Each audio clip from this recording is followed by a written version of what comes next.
Hey there, guys. Now, I've been on the internet for quite some time now, and I've seen many keyboard warriors wrestle out on false beliefs on the dung heap of the internet. But this is the first time I've met such severe levels of clownship that I have to end up making a video on it. And it all started with a YouTube comment. And it's Age of Empires 4, ladies and gentlemen. Japanese samurais versus English men-at-arms. Well, the comment that started it all was me saying, I wish they actually gave them pole arms. You know, the weapons that they would have used for battle instead of swords that wouldn't work against practically any decent metal armor? Well, sounds fairly harmless, but you'll see this attracted the most toxic of all flies that you can imagine. But before we open up this comment thread, I'd like to introduce you to said keyboard warrior, fighting out his false beliefs on the dung heap of the internet, Mr. Sci-Fi Show, arguably the greatest keyboard warrior that has ever lived. Not really. He only has 28 subscribers and 26 videos, but that's beside the point. Well, you see, the thing is, he made an entire video because he got triggered by my comment there, which is like absolutely insane. But we'll quickly see that why he did that, because this Mr. Sci-Fi Show is actually a slime ball. And as you can see, he got so triggered by my comments that he made an entire 14-minute video debunking, in quotes, my video about medieval weapons and armor. So as you can see, this is the original comment. I just said that I wish they gave them pole arms. As you can see in AOE4, well, AOE4 is kind of a funny story. It uh, claims to care about history, but actually you'll see many ahistorical things. Uh, One of them is, as we can see here, the samurai are using like the katana and the elite men-at-arms are using like sword and shield, which is fine, but it's not completely historically accurate. The main battlefield weapons these heavily armored soldiers would use, well, you can see that the men-at-arms here is using probably full plate harness and the samurai is using, armor like the yoroi and stuff. So the primary battlefield weapons they'd be using are pole arms, not sword and shields.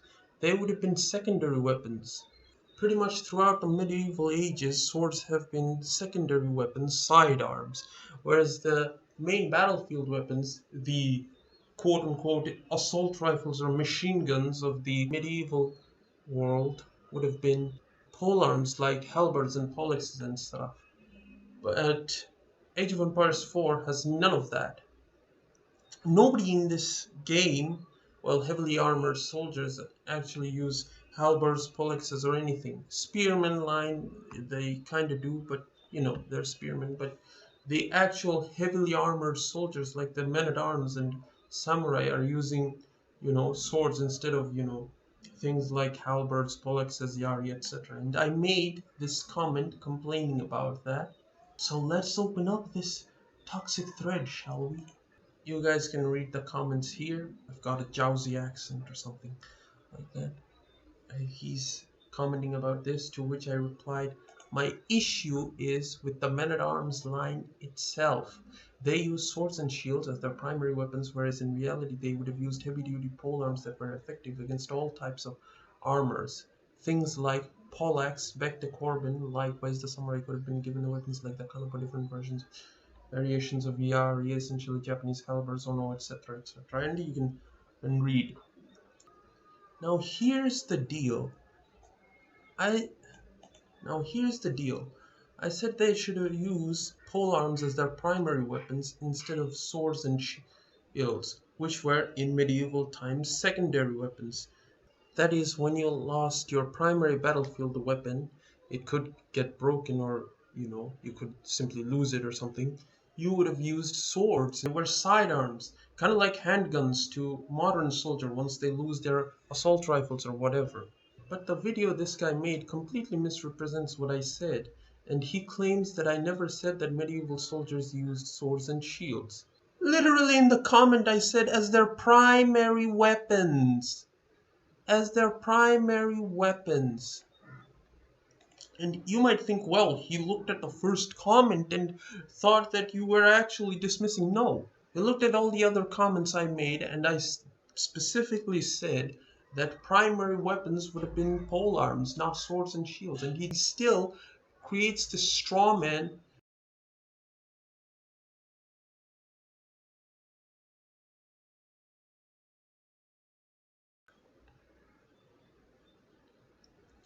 But oh no, we'll actually see that this guy is a true piece of work.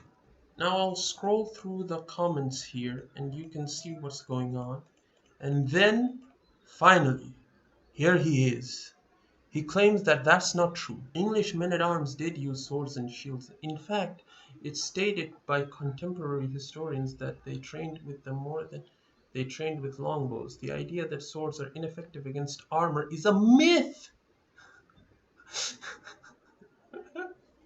No, this is actually quite funny because, well, swords are kind of ineffective against metal armor. Decent metal armor would be impervious to swords, slashes, and stabs, starting from mail all the way to full plate harness. Essentially, swords wouldn't be that effective. Yes, you might be able to get some penetration off of swords in mails, but for good quality plate armor, that's practically impossible. So I called him out on his BS. In fact, the myth would be that swords can cut through armor like butter, as shown in the movies. He also claims that the English trained with swords and shields more than they trained with longbows. And I called him out on this. That is because swords were an expensive item. Pretty much nobles were the only ones who could afford to buy swords. The peasantry got their swords as heirlooms or they stole from the battlefields generally. And so I called him out on that. I replied by saying, what a load of nonsense. And then he claims maybe cite some sources and I'll take you seriously. Whereas he comes here and makes a claim that the English people, the peasantry, now this is ironic because he claims that the English peasantry trained with swords and shields more than longbows, whereas in reality, swords would not have been that affordable to the peasants anyways. And so I said just that. He's the one that didn't cite anything in the first place and made outlandish claims. Now this is where the misrepresentation comes in. Really hard for this debate pervert. And you'll see quickly that this guy, Mr. Slimeball Show, was looking for any excuse just to humiliate me. He says swords are everywhere in medieval Europe. He talks about the Swiss pikemen using them, blah blah blah blah blah, and he talks about the Battle of Arsuf. Now this is pretty much just fanfic about some crusader king, that he was using his sword to cut through everybody like it was some sort of a lightsaber. This is like saying just because some medieval paintings depicted dragons mean that they somehow existed. Now I replied to this comment, but my comment get deleted.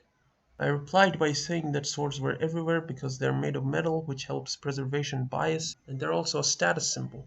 Expensive and were commonly used by noblemen. Hence why the world sees this glorification of swords, whereas in reality, swords were, yes, they were good sidearms and were excellent self-defense weapons due to their nimbleness and ability to parry other weapons. However, my comment got deleted. And this guy is so insane that he didn't get the response from me that he expected, decided to egg on this conversation and said, since I know you won't read the text I cited. Well, I did, and I replied, I debunked, but my comment got deleted. I'll quote it for you. And then he proceeds on to quote a description of English soldiers during the War of the Roses. And he quotes it up to clashing their shields with blunted swords or staves in place of swords. But he conveniently leaves out the second line. When they are older, they go out into the fields with bows and arrows. So what Muncini, the author, is really talking about is the English longbowmen, or the peasantry in general. And their primary weapons would have been the longbow and arrows, not the sword and shield. As you can see, the English longbowmen would have the longbow as their main weapon, and the sword would be the sidearm, just like I said. They would have used it in close quarters combat, but their main weapon was the longbow and arrows. And what's annoying is that he takes the word of these medieval writers more seriously than actual experts. So I called him out on that. But in his video, he will skip some of my comments and create a straw man that he can burn with his toxicity. And then in the same comment, I start talking about experts in the field, who are not armchair historians like Mr. Slimeball show here. I suggested him checking out the words of medieval weapons and armor experts and HEMA practitioners, such as Toby Capwell, Matt Easton, Ian Lispina, and his reply is, HEMA experts don't make me laugh. Their entire job is not killing each other. Yeah, as if you need to murder people with a shotgun to really understand what it can do. So he's clearly not the brightest bulb in the night here. Now for those who want to actually check out the matter, here's a compilation of experts talking about what were primary weapons in the battlefield and what were effective against armor. Obviously a sword represents knighthood, and for us still today the sword is arguably the quintessential knight's weapon. But probably on the battlefield they've been using a poleaxe or a mace or other kind of percussion weapons. The problem is a sword is relatively light, it's very sharp, it's got a point, but it doesn't do much damage against a man in harness. So if you have plate armor, you can't cut through, no matter what the movies say, you can't cut through plate armor with a blade. It's just impossible. So one-handed swords principally were used throughout this entire period for 1,000 years, and the lance was really the primary weapon, so the sword was the backup to the lance. History kind of backs up my point here, because if you think about it, the main weapon of a samurai, for example, if we want to move to Japan, was either the yari or the naginata, so the polearm. Secondary weapon, the bow. Third weapon, the katana. Big difference in use between these two is the circumstance of armor development. At the time of the Danax, the best armor you could get was mail. And with this, of course, you have plate armor, depending on the exact time period, anything from plate combined with mail to a full-on suit of plate where mail is really only used for the gaps, as voiders. And this has some pretty significant implications. For one, this of course is the response to such highly developed armor. You want to be able to do more damage to the armor, either with strikes, be it with the hammer side of it, or with the point and thrusting into the gaps of the armor. And it's also quite useful for grappling. And at the same time, it's also for use in armor, because now you can carry a two-handed weapon on the battlefield while being much safer than you would have been in earlier times.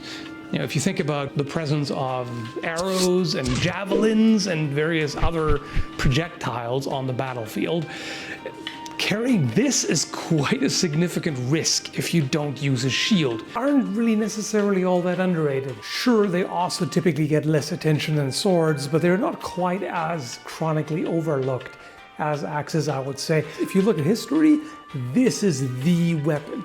Weapon number one, especially on the battlefield, and especially over large periods of time.